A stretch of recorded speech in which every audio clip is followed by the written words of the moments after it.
The S&P 500 has been one of the best performing asset classes over the past 15 years.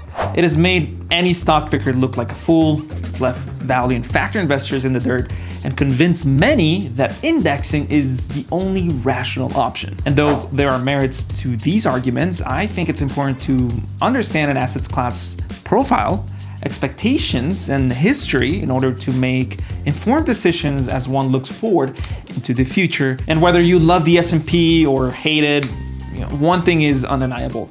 The S&P has grown overly concentrated over the past 15 years.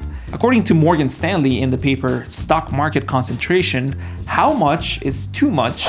In the decade that ended in 2023, the concentration of the US stock market, measured as the weighting of the top 10 stocks, nearly doubled from 14 to 27%. And if you think 27% is crazy, just know that as of the day of writing, that number is currently over 34%. Which would make it the most concentrated the S&P has been since at least 1950, and probably at least dating back to 1900, when the top 10 holdings of the market made up 38% of the index, according to the paper. But what exactly does this mean for indexers in the future? Does concentration signal lower expected returns, or are the fears of over-concentration overblown?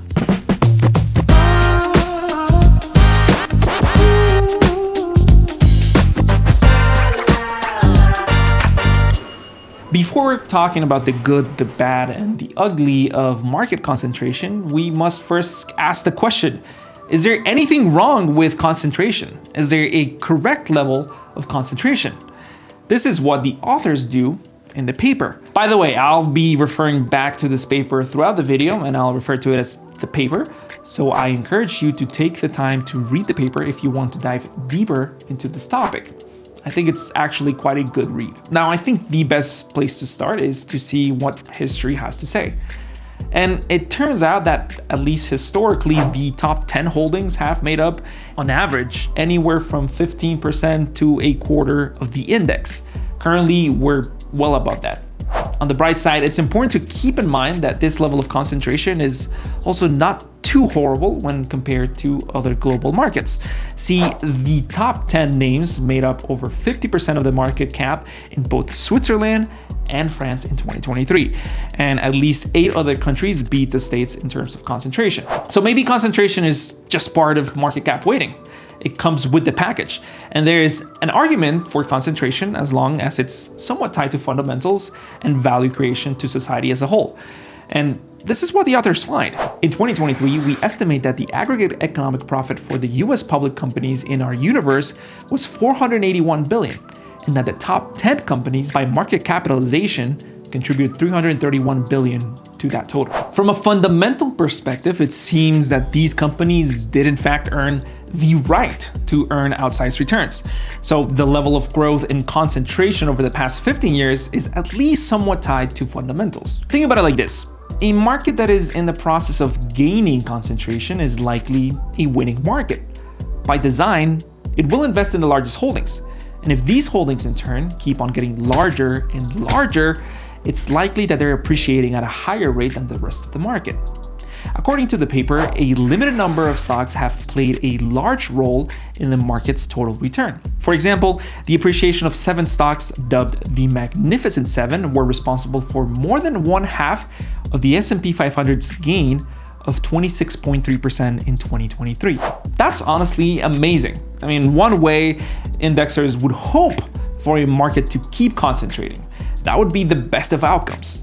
So that's not the issue. The issue is what happens when the market deconcentrates, or in other words, dilutes. Well, it turns out that historically a diluting market compounds at a slower rate than a concentrating market, with the 2000 to 2013 period being especially a bad time to experience this dilution, while the 90s were an especially good time to experience this rise in concentration. According to the paper, the market tends to produce returns above the historical average in periods when concentration is rising and returns below the average when concentration is falling. So where do we go from here? What do we make of this?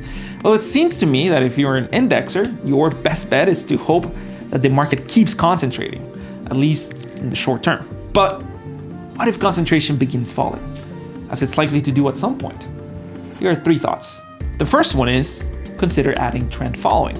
According to the paper, the rate of increase in concentration in the last decade is the most rapid since 1950. And personally, I think this is likely to continue in the short term. Maybe concentration is quite high, but that doesn't mean it can't keep getting higher and higher and even higher than you could ever expect. And for investors looking to add a dynamic exposure that has the chance to survive rug pulls while still potentially participating in the upside, trend following seems to be a sensible option.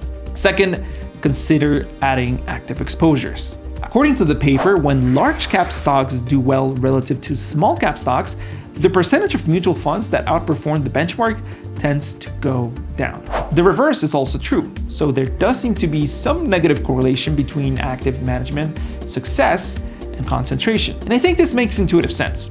Especially with truly active exposures that reject closet indexing, that maybe implement equal or fundamental weighting and opt for high active share, high conviction strategies. Lastly, though it's likely true that the largest holdings have a fundamental basis to have appreciated as much as they have, it is also true that the expectations of these stocks have also grown, maybe even more than their prices.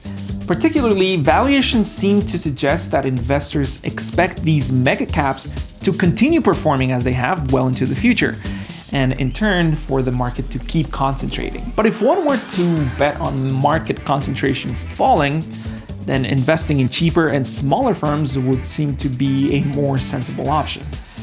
I'll leave you with this line from the paper. It is a tautology to say that stock market concentration has increased because the stocks of large cap stocks have done well, that trees do not grow to the sky, an acknowledgement that there is a limit to growth in size would suggest caution. Here at Alpha Architect, our goal is to empower investors through education. We're an asset management firm that focuses on delivering affordable alpha to our clients. If you want more educational content like this, head to alphaarchitect.com. I'll see you there.